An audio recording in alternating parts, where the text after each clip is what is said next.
ہیں، ہمارے مستقبل کے لیڈرز ہیں، اور جتنی آپ آج ان کی حوصلہ افزائی کریں گے اتنا بہتر فائدہ ادارے کو اور ہماری قوم کو ملے گا۔ تو بلا کسی تاخیر کے میں مائک وسیع زیدی کو دے رہا ہوں، بلند صلوات سے ان کا استقبال کریں۔ اللہم صلی علی محمد و آلہ صلوات۔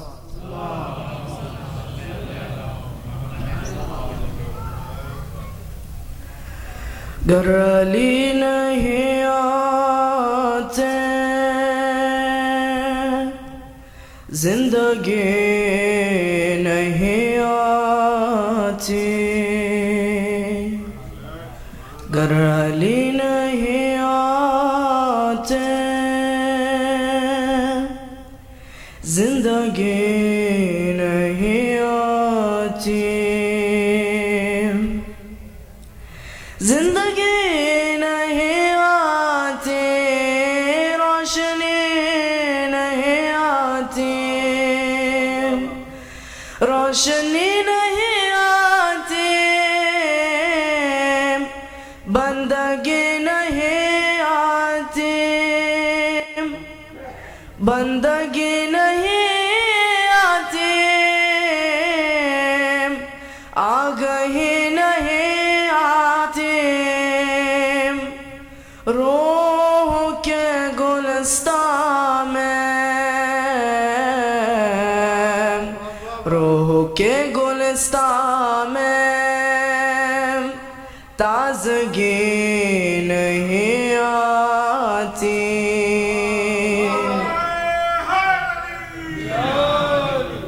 گر علی نہیں آتے زندگی نہیں آتی، نفس بیچ کر اپنا کس سکون سے سویا، اس کا ایک شب سونا کائنات نے دیکھا، جب تلک نہ ہو تکیا مرضی الہی کا، اور نگر میسر ہو بستر رسول خدا، مرتضیٰ کو بستر پر، مرتضیٰ کو بستر پر نیند ہی نہیں آتی،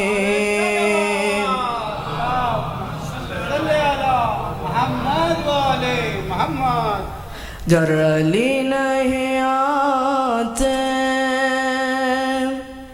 زندگی نہیں آتی، اور وہ رسول کا بستر گر نہ تو بلا دیتا، قتل مرحب انتر گر نہ تو بھلا دیتا،